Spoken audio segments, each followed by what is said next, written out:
प्रिय विद्यार्थियों, आज के डिजी लेसन्स में मैं सुनील भावसार आप सभी का बहुत बहुत हार्दिक स्वागत करता हूं। विद्यार्थियों, आज हम हिंदी विशिष्ट के पाठ 4 नीति धारा के अंतर्गत नीति अष्टक कविता का अध्ययन करेंगे। इस कविता के रचयिता भारतेंदु हरीशचंद्र हैं। भारतेंदु हरीशचंद्र आधुनिक हिंदी साहित्य के जन्मदाता और भारतीय नवोत्थान के प्रतीक हैं। उनका जन्म सन 1850 ईस्वी को काशी में हुआ था। देश प्रेम, मातृभाषा, हिंदी प्रेम तथा इनके विकासार्थ की गई सेवाओं के कारण सन 1880 में आपको भारतेंदु की उपाधि से विभूषित किया गया। 1885 ईस्वी को 35 वर्ष की अल्पायु में ही आपका गोलोकवास हो गया।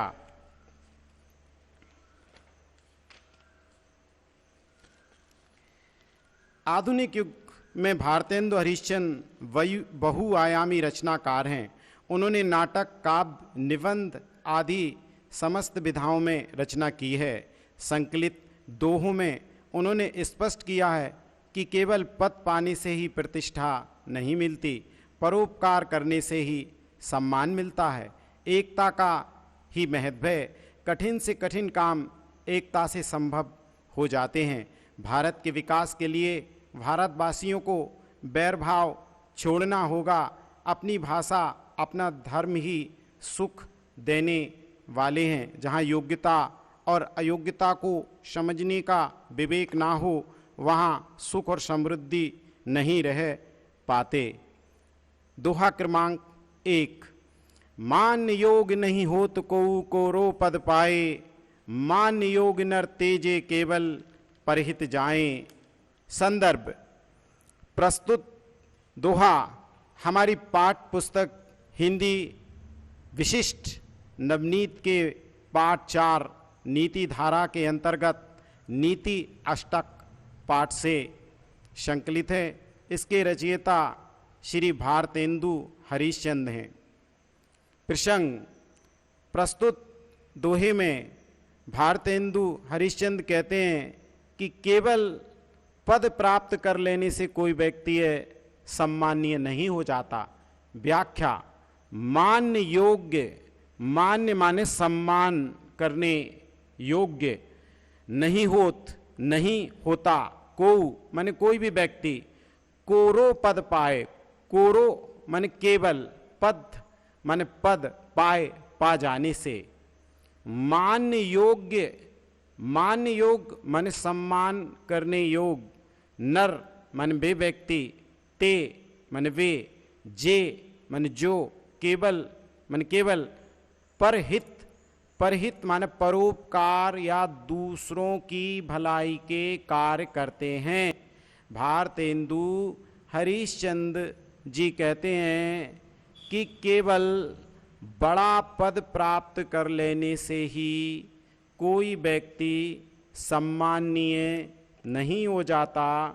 सम्मानीय व्यक्ति तो वह होता है जो परोपकार के काम करता है। विशेष: शांत रस, दोहा, छंद, अनुप्रास, अलंकार, सहज सरल विरज भाषा, मुक्तक, काव्य। दोहा क्रमांक 2। विना एक जिए के भये, चली है अब नहीं काम, तासों कोरो ज्ञान तज, उठौ छोड़ विश्राम। संदर्भ: पूर्व की तरह। प्रसंग: प्रस्तुत दोहे में भारतेंदु हरीशचंद्र कहते हैं कि मेरे देश के नागरिकों, बिना एकता के कोई भी काम पूरा नहीं होता। व्याख्या: बिना माने बिना, एक जिए के भय माने बिना एक हुए या बिना एकता के, चली है माने चलने वाला नहीं है, अब काम माने काम पूरा होने वाला नहीं है। तासो इसलिए कोरो ज्ञान, केवल ज्ञान या सैद्धांतिक ज्ञान या केवल बड़ी बड़ी बातें करना। तज माने त्याग दो, उठऊ और उठ जाओ, छोड़कर, विश्राम माने विश्राम छोड़कर। भारतेंदु हरिश्चंद्र जी कहते हैं कि हे मेरे देश के नागरिकों, बिना एकता के कोई काम पूरा नहीं होता है। केवल बड़ी बड़ी बातें करने से कुछ नहीं होता, इसलिए कोरे ज्ञान का परित्याग कर दो और विश्राम छोड़कर सभी लोग उठ जाओ, तभी देश को आज़ादी मिल पाएगी। विशेष वीर रस, सहज सरल ब्रिज भाषा, दोहा छंद, मुक्तक काव्य शैली। दोहा क्रमांक 3। बैर फूट ही सौ भयो, सब भारत को नास, तबौ न छाड़त या ही सबे, बंधे मोह के फांस। संदर्भ पूर्व की तरह। प्रसंग भारतेंदु हरिश्चंद्र जी कहते हैं कि भारतवासियों की आपसी लड़ाई के कारण ही हमारे भारत देश का सर्वनाश हो गया है। व्याख्या। बैर माने दुश्मनी, फूट माने लड़ाई, हीसो माने के कारण, भयो माने हो गया, सब भारत को नाश, सब भारत का नाश हो गया, सर्वनाश हो गया। तभऊ न छाड़त, तभऊ माने तब भी, ना छाड़त माने नहीं छोड़ते, याही माने इसको, बैर फूट को, लड़ाई को, आपसी दुश्मनी को, सब बंधे हुए हैं मोह के फांस, मोह रूपी रस्सी से। भारतेंदु हरिश्चंद्र जी कहते हैं कि हे भारतवासियों, हमारी आपसी लड़ाई के कारण ही हमारे भारत का सर्वनाश हो गया, अर्थात हमारी आपसी फूट के कारण ही हमारा देश अंग्रेजों का गुलाम हो गया। इसके बाद भी भारतवासी इस आपसी बैर फूट को नहीं छोड़ते, सभी अपने स्वार्थ को पूरा करने में लगे हैं, सब मोह रूपी रस्सी से बंधे हुए हैं, अतः इसका त्याग करना पड़ेगा। विशेष प्रस्तुत दोहे में वीर रस, सहज सरल ब्रज भाषा, दोहा छंद, मुक्तक काव्य। दोहा क्रमांक 4। कोरी बातन काम कछु, चलिए नाहिन मीत, तासो उठ मिल के करऊ, बैग परस्पर प्रीत। संदर्भ पूर्व की तरह। प्रसंग प्रस्तुत दोहे में भारतेंदु हरिश्चंद्र जी कहते हैं कि हे मित्रों, केवल बड़ी बड़ी बातें काम करने से देश को आज़ादी नहीं मिल सकती, कोरे ज्ञान का त्याग करना पड़ेगा और मिलजुल कर सब काम करेंगे तभी देश को आज़ादी मिलेगी। व्याख्या। कोरी बातन, कोरी मन केवल बात करने से, सैद्धांतिक बातें करने से, बड़ी बड़ी बातें करने से, बहस करने से, काम माने कुछ भी काम, कछु कुछ भी, चली है चलने वाला, नाहिन नहीं है, मीत हे मित्रों, तासो उठ इससे अच्छा है उठो, मिलके, करऊ माने करो, बैग परस्पर प्रीति, परस्पर माने आपस में, प्रीति माने प्रेम। भारतेंदु हरिश्चंद्र कहते हैं कि हे मित्रों, केवल बड़ी बड़ी बातें करने से कुछ काम पूरा होने वाला नहीं है, बड़ी बड़ी बातें करने से काम पूरा नहीं होता, इसलिए सब देशवासी आपस में मिलजुल कर रहो, तभी देश को आज़ादी मिल पाएगी। विशेष वीर रस, अनुप्रास, अलंकार, दोहा, छंद, सहज सरल ब्रज भाषा और मुक्तक काव्य शैली। दोहा क्रमांक 5, निज भाषा निज धर्म निज मान करम व्यवहार, सबे बढ़ावो वेग मिल कहत पुकार पुकार। संदर्भ पूर्व की तरह। प्रसंग प्रस्तुत दोहे में भारतेंदु हरिश्चंद्र देशवासियों से निवेदन करते हैं कि हे देशवासियों, अपनी भाषा, अपना धर्म, अपना मान, अपना काम और अपने व्यवहार की उन्नति करो। व्याख्या। निज भाषा, निज भाषा माने अपनी भाषा, मातृभाषा। निज धर्म माने अपना धर्म, निज मान अपना मान सम्मान, कर्म, कर्म माने कर्म काम, व्यवहार माने व्यवहार, इन सब की उन्नति करो। शबे बढ़ावहु, शबे माने शब, बढ़ावहु माने बढ़ाओ, बेग माने जल्दी, मिल माने मिलकर, कहत पुकार पुकार कहते हैं पुकार पुकार कर। भारतेंदु हरिश्चंद्र पुकार पुकार कर कहते हैं कि हे देशवासियों, अपनी भाषा, अपना धर्म, अपना मान, अपना काम और अपने व्यवहार की उन्नति करो, तभी देश की उन्नति होगी।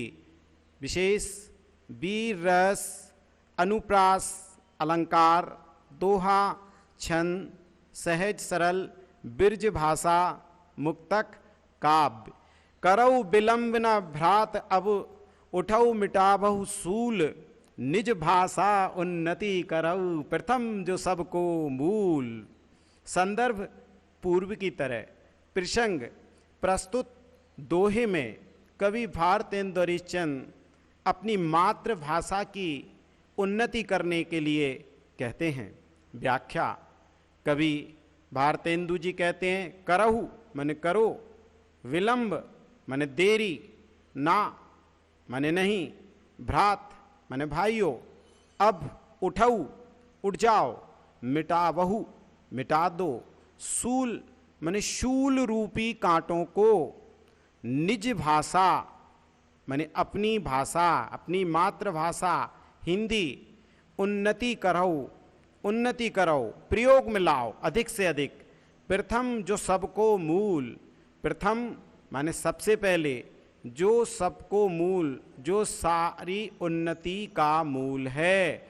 भारतेंदु जी कहते हैं कि हे देशवासियों, यदि आप अपने देश की उन्नति करना चाहते हो तो अब इस बात में देर मत करो, इन कांटों को जड़ से समाप्त कर दो, अपनी मातृभाषा की उन्नति करो, अपनी मातृभाषा का अधिक से अधिक प्रयोग करो, जो कि सारी उन्नति का मूल है। यदि मातृभाषा की उन्नति करोगे तो देश की उन्नति भी होगी।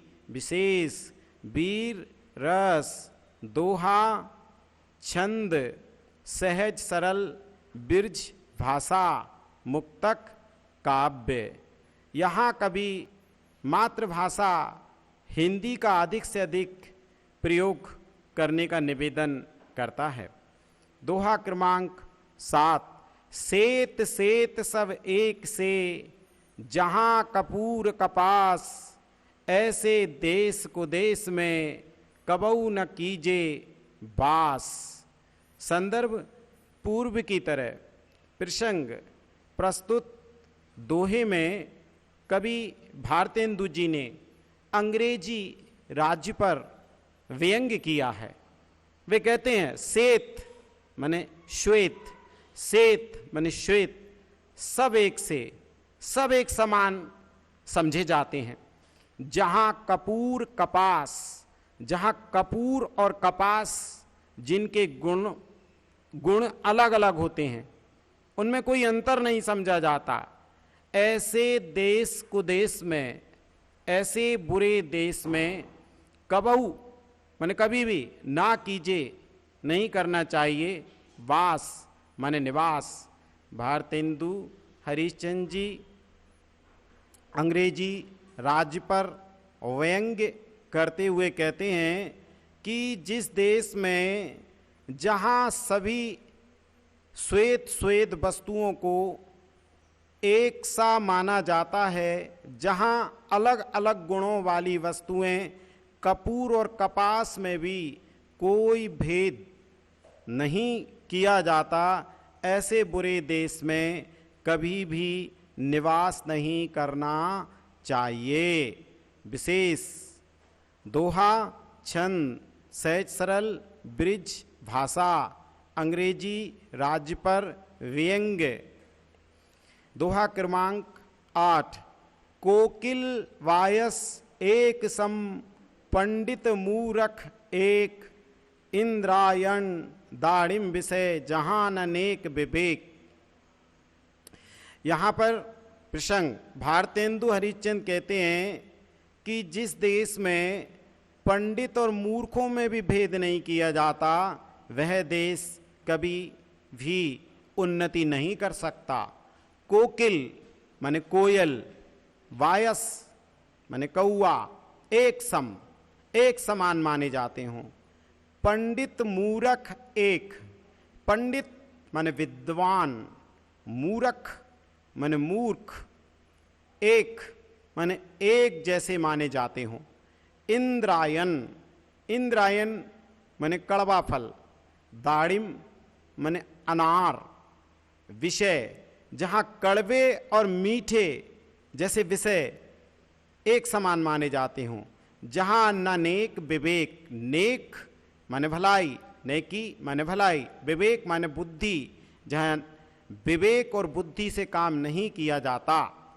भारतेंदु जी कहते हैं कि जिस देश में कोयल और कौआ को एक जैसा माना जाता हो, विद्वान और मूर्खों में कोई भेद नहीं किया जाता हो, जहाँ कड़वे और अनार जैसे मीठे फलों में कोई भेद नहीं किया जाता, जहाँ नेकी विवेक और बुद्धि से काम नहीं किया जाता, ऐसे देश में निवास नहीं करना चाहिए।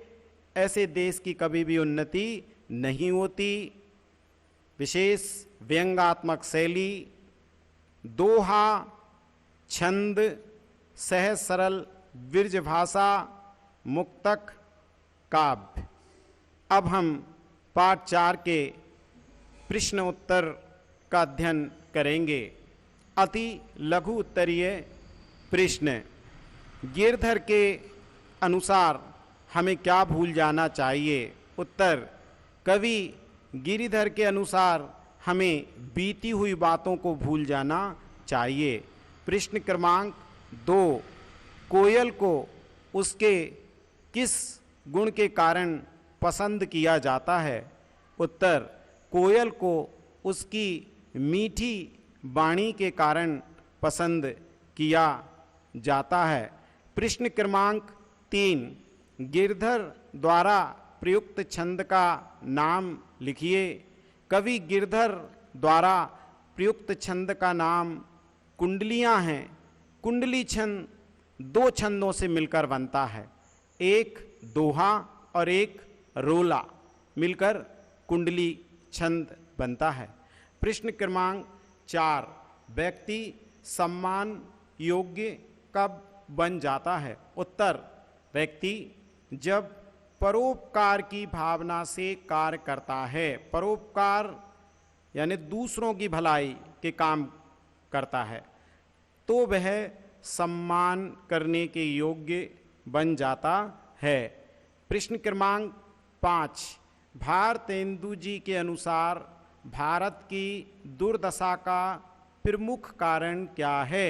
उत्तर, भारतेंदु जी के अनुसार भारत की दुर्दशा का प्रमुख कारण आपसी बैर और फूट की भावना का होना है। पाठ के लघु उत्तरीय प्रश्न।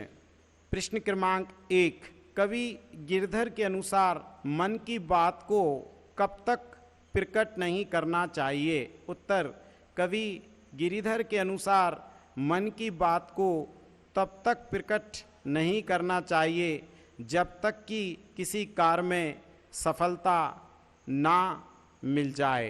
प्रश्न क्रमांक 2, धन दौलत का अभिमान क्यों नहीं करना चाहिए? उत्तर, धन दौलत का अभिमान इसलिए नहीं करना चाहिए क्योंकि धन दौलत सदा एक के साथ नहीं रहती, अपितु यह चंचल एवं स्थान बदलने वाली है।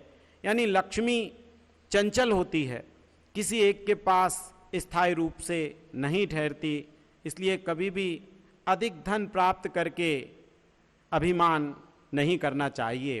प्रश्न क्रमांक 3, कवि ने गुणवान के महत्व को किस प्रकार रेखांकित किया है?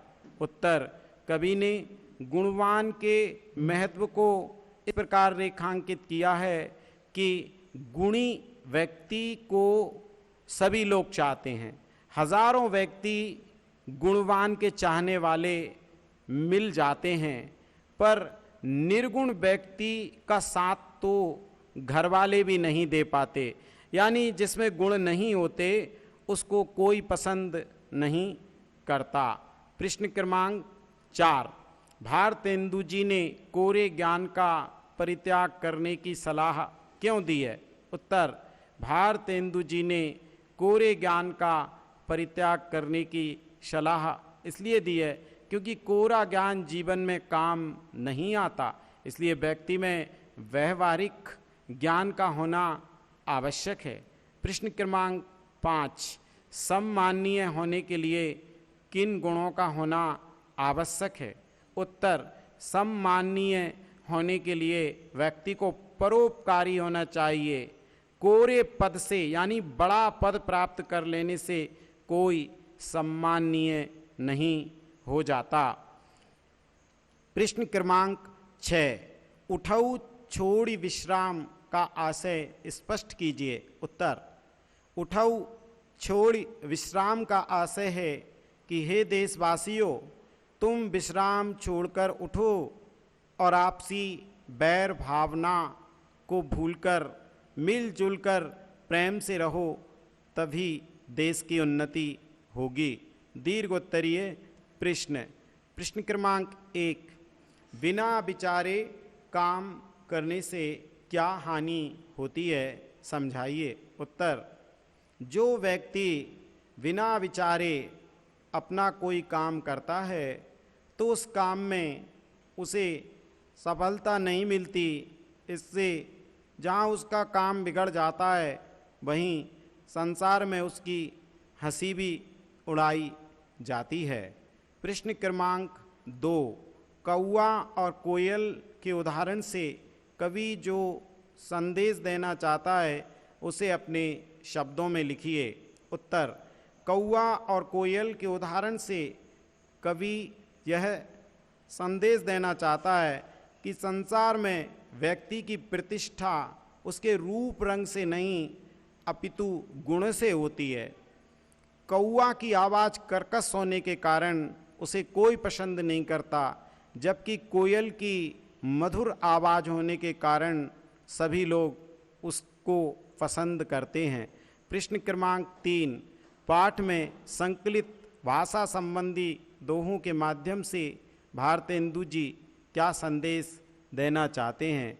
उत्तर, पाठ में संकलित भाषा संबंधी दोहों के माध्यम से भारतेंदु जी यह संदेश देना चाहते हैं कि किसी भी देश की उन्नति उसकी मातृभाषा के विकास द्वारा ही संभव है। इसलिए देशवासियों को अपनी मातृभाषा का अधिक से अधिक प्रयोग करना चाहिए। प्रश्न क्रमांक 4, भारतेंदु हरिश्चंद्र की काव्य प्रतिभा पर संक्षिप्त प्रकाश डालिए। उत्तर, भारतेंदु हरिश्चंद्र बहुआयामी रचनाकार हैं। उन्होंने नाटक, काव्य, निबंध आदि सभी विधाओं पर लेखनी चलाई है। वे समाजोन्मुखी चिंतक कवि हैं, इसलिए उनकी कविताओं में नीति कथन सर्वत्र मिलते हैं। आपने परोपकार एवं एकता को विशेष महत्व प्रदान किया है। आज के डिजी लेसन्स में इतना ही। धन्यवाद। अगले डिजी लेसन्स में एक नए पाठ के साथ फिर से मिलेंगे। पुनः धन्यवाद।